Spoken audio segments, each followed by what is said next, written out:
As we prepare to celebrate the 36th Annual Independence Day Parade with the town of Farragut, let's take a look back at its humble beginnings.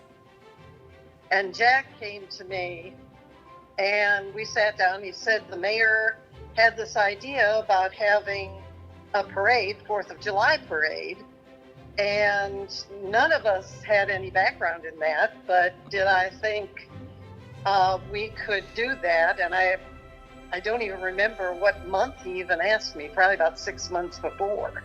And then we went from there, contacting businesses within the town and the chamber.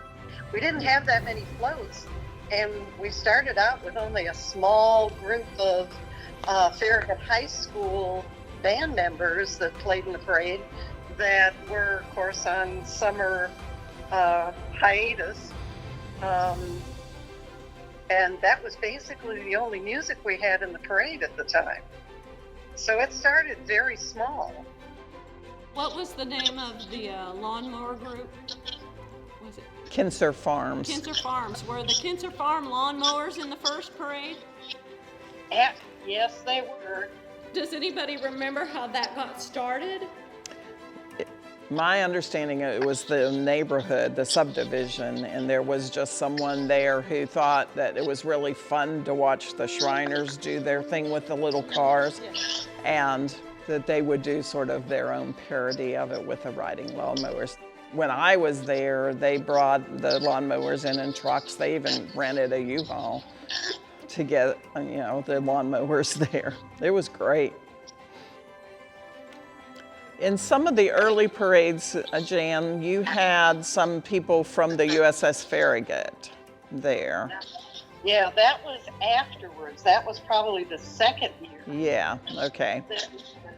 And I honestly don't remember how that came about. Not sure, but we were excited, and they stayed in the parade for a number of years because they were gracious and they were so excited to do it. No one had ever asked them to do anything like that before.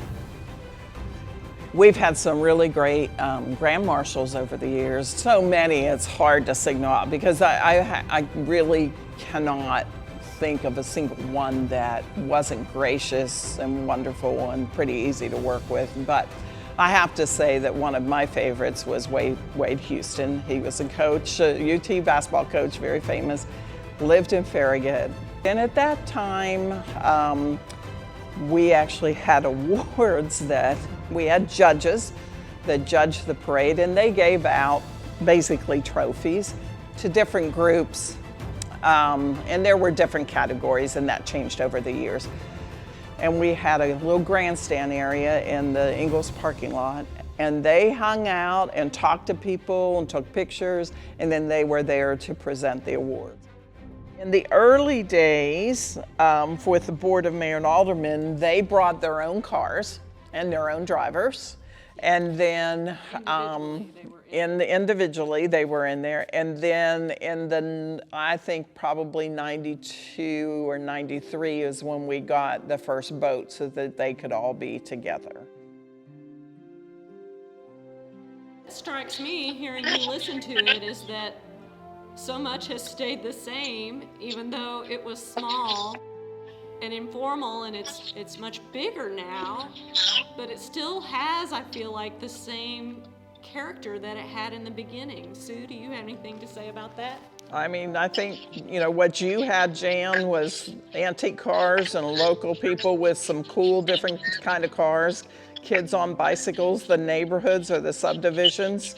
That's still, up till last year was still part of the parade, even though some of the floats have gotten bigger and fancier. And obviously there's a lot more entries and a lot more elected officials, but and music too. And music. They managed to figure out how to get music on a lot of the floats after about 4 or 5 years, because it just added a little more to it.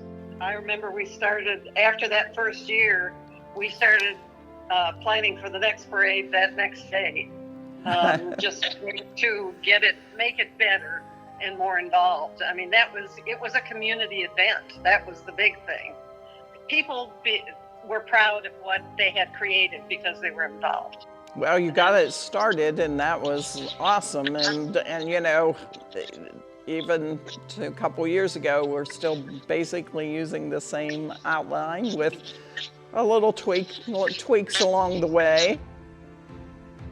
I've always loved the parade. I think it's the best event we have, or like I said, I think it's the signature event of Farragut. I love all the events, I really do. But the parade is just, there's something about what Jan was talking about, that small town where you have someone can bring their antique car or their car that's decorated all to the hilt and be alongside with some of the big businesses with the newer floats and more fancy things, and everyone feels very welcome. The kids from Village Green or Sugarwood on a boat or riding their bikes. It's always been about the community, and I like that. We hope you've enjoyed looking back at the early days of the parade, and we hope to see you on Thursday, July 4th at our next one.